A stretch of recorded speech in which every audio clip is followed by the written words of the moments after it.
Hi hello నమస్తే అండి. మీరంతా ఎలా ఉన్నారండి? బాగున్నారా? నేను శ్యామలా గ్రీన్. మన ఇంటి రుచుల ప్రోగ్రాంకి స్వాగతం సుస్వాగతం.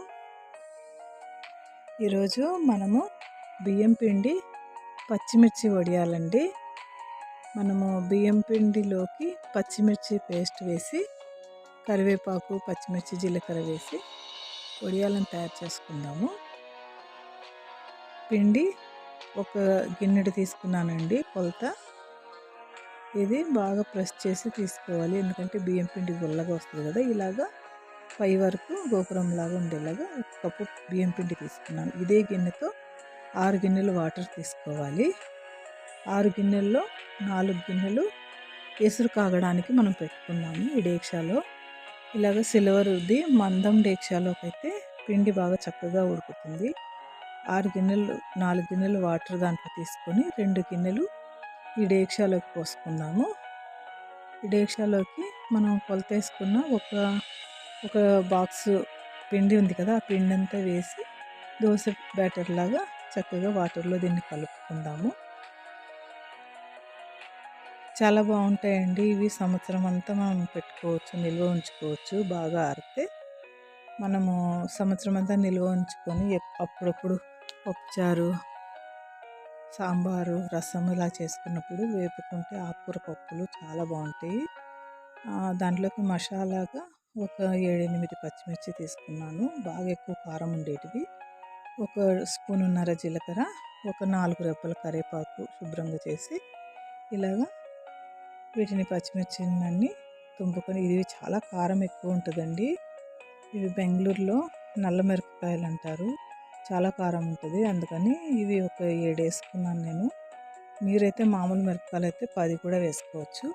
ఇలాగ కచ్చపచ్చగా మిక్సీ పట్టుకొని దీన్ని మనము ఎసురు పోసుకున్నాం కదండి, ఆ వాటర్లోకి వేసేసుకుందాము. కొంతమంది తెల్లగా వడియాలు ఉండాలనుకుంటే ఇట్లా ఎసురులో వేసుకోరు, ఎందుకంటే పచ్చగా కలర్ మారిపోతుందని. లాస్ట్లో పిండి ఉడికిపోయిన తర్వాత కూడా కలుపుకుంటారు. కాబట్టి నేను కొంచెం కలర్ వచ్చినా పర్లేదన్న ఉద్దేశంతో, పచ్చగా ఉంటాయి కదా వడియాలన్న ఉద్దేశంతో నేను ఇలాగ ముందే వేసేసుకుంటున్నాను. కాబట్టి వాటర్లో చక్కగా ఉడికితే బాగుంటుందండి. జీలకర్ర వాసన, కరివేపాకు వాసన, పచ్చిమిర్చి కారం అన్నీ పడతాయి వాటర్కి. దీంట్లో పిండి ఉడికినప్పుడు బాగుంటుంది. ఉప్పు కూడా వేసుకొని ఎసరులో మళ్ళీ మనం పిండి వేసే ముందు కూడా ఒకసారి ఎసరులో ఉప్పు మనకు సరిపోయిందో లేదో చూసుకోవాలి. కొంచెం తక్కువ ఉన్నా పర్లేదు, కానీ ఎసురులో మనకి వాటర్కి సరిపడా ఉప్పు అయితే వేయబాకండి, ఎందుకంటే వడియాలు వేపుకున్నప్పుడు ఉప్పు కషం ఉంటే అస్సలు తినలేము. ఇలాగ ఎసురు మరుగుతున్నప్పుడు మనం దోశ బ్యాటర్ లాగా 2 గిన్నెల వాటర్లోకి 1 గిన్నె పిండి కలుపుకున్నాం కదా, ఆ పిండి అంతా ఇందులో పోసేసుకోవాలి. పోసుకొని ఇది కలపడం ఆపేయకూడదండి. కలపడం ఆపేస్తే అడుగు పట్టేసి ఈ తీర పిండి ఉడికే టైంలో మాడిపోయే ఛాన్స్ ఉంది. అలా కాకుండా పిండి పోసినప్పటి నుండి దీన్ని ఇలా కలుపుతూనే ఉడికించుకోవాలి. త్వరగానే చిక్కబడిపోతుందండి పిండి, బాగా వేడైన వాటర్ కాబట్టి. ఇలాగ కలుపుతూ చక్కగా ఉడికించుకోవాలి. ఈ బ్యాటరు మనకి చిక్కబడింది, కానీ ఇది ఉడికిందో లేదో తెలుసుకోవడం కోసం పిండిని మనం ఇలా టచ్ చేసి ఇలా చూస్తే బంకగా మనకు తెలుస్తుంది, అప్పుడు ఉడుకు పట్టిందని అర్థం. ఇంకా సగం అయిందండి, ఇంకొక 4 మినిట్స్ 5 మినిట్స్ ఉడికించుకుంటే కొంచెం చిక్కబడుతుంది. ఇలా మరీ పలసగా వేసుకుంటే తీసుకోవడానికి కష్టంగా ఉంటుంది, కొంచెం చిక్కగా అవ్వాలండి పిండి.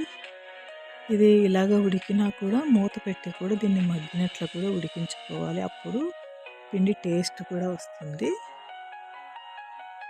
ఇంకా కొద్దిగా అండి, ఇంకొక 2 మినిట్స్ ఉడికించుకుందాం. పిండి చూడండి అప్పుడే ఉడుకు పట్టడం మొదలవగానే బుడగలుగా పైకి వేడిని వెదజల్లుతుంది. అగ్నిపర్వతంలో లార్వాని అగ్నిపర్వతం వెదజల్లినట్లు పిండిని ఇలా తోసేస్తుంది ఆ వేడి. పిండి చక్కగా ఉడికిపోతుంది. ఇప్పుడు స్టవ్ కట్టేసుకొని మూత పెట్టి ఒక 10 మినిట్స్ ఇలా ఉంచుకోవాలండి. ఆ వేడి ఆవిరి ఎక్కడ పోకుండా అలాగే మూత పెట్టి ఉంచడం వలన పిండి ఇంకా చక్కగా ఉడికిపోతుంది. ఇదిగోండి, పైన నేను అప్స్టైర్ పైన 5 అంతస్తుల బిల్డింగ్ పైన నేను వడియాలు ఆరబెట్టుకోవడానికి పైకి తీసుకొచ్చాను. ఇది బెంగుళూరు. ఇలా ఒక చిన్న గిన్నె, గరిట, డేక్షా తీసుకొచ్చాను. ఇది ప్లాస్టిక్ కవర్ మీద అయితే చక్కగా బాగా వడియాలు తీసుకోవడానికి సులభంగా వస్తాయండి. అవి లేసి వస్తాయి. ఇలాగా మందంగానే వడియాలు పెట్టుకోవాలి. ఆరిపోయేసరికి మనకి పలసగా అయిపోతాయి. మరియు మనం పలసగా పెట్టుకున్నామనుకోండి, తీసేటప్పుడు ముక్కలు ముక్కలుగా విరిగిపోతాయి. రౌండ్గా రావు. ఎండ అయితే మండిపోతుందండి. 11 గంటలు అవుతుంది టైము. నేను త్వరగా పెట్టేసుకొని కిందికి వెళ్ళిపోదామన్న ఉద్దేశంతో స్పీడ్గా వడియాలు పెట్టేసుకుంటున్నాను అప్‌స్టైర్ పైన. ఇప్పుడు డైరెక్ట్ సన్ పడుతున్నాడు. బెంగుళూరులో ఎండ బాగానే ఎక్కువ ఉందండి. నైట్ టైం వర్షం పడుతున్నా మధ్యాహ్నం ఎండ బ్రహ్మాండంగా పడుతుంది. వడియాలు మనకి ఒక 3 డేస్ పెట్టుకుంటే చక్కగా ఆరిపోతాయి. ఇలాగా మనం అన్నీ ప్లాస్టిక్ కవర్ ఉన్న మటుకు పెట్టుకున్నాను. మిగతా పిండి మిగిలింది ఇంకా నాకు అందుకే ఒక చున్నీ పరిచి ఇంకొక డాబా పైన ఇంకో ప్లేస్లో రేకులు ఉంటే ఆ రేకుల మీద పెట్టాను. 3 రోజులు చక్కగా ఇప్పుడు ఇంకా ఎండ తగ్గిపోతుంది కాబట్టి ఇవి ఇంకా నేను తీసేసుకుంటున్నాను. 3వ రోజండి. 2 రోజులు అలాగే పట్టా కప్పి పెట్టాను. పైనే ఉంచాను. వర్షం అయితే ఏం పడలేదు 3 రోజులు. ఇలాగ 3వ రోజు చున్నీ మీద వేసినవి సులభంగా ఊడొచ్చేసినాయి. ఇంకా నేను డాబా పైనే అన్నీ నిలబడి తీసుకోవడానికి వీలు కాదు. అందుకని ఈ చున్నీ మీద మటుకు ఇలాగ తీసేసుకొని ఈ పట్టా కిందికి తీసుకెళ్ళిపోయి ఇంట్లో సోఫా మీద కూర్చొని తీసుకుందామని నేను అనుకుంటున్నాను. ఇదిగోండి కిందికి తీసుకొచ్చేసాను. టేబుల్ మీద పెట్టుకున్నాను తీసుకొచ్చి పట్టా మొత్తం. ఇలాగా అన్నీ సులభంగా తీసేసుకోవాలి. వడియాలన్నీ సులభంగానే వచ్చేస్తాయి. బాగా 3 రోజులు ఆరిపోయిన తర్వాత పట్టాలో నుండి తీసిన తర్వాత కూడా నేను ఒకరోజు స్టీల్ తాంబాలంలో వేసి కూడా ఎండపెట్టాను. చూడండి ఈరోజు వేపుతున్నాను మీకు చూపించడం కోసం. చాలా క్రిస్పీగా వస్తాయి, కరకరలాడుతూ ఉంటాయి.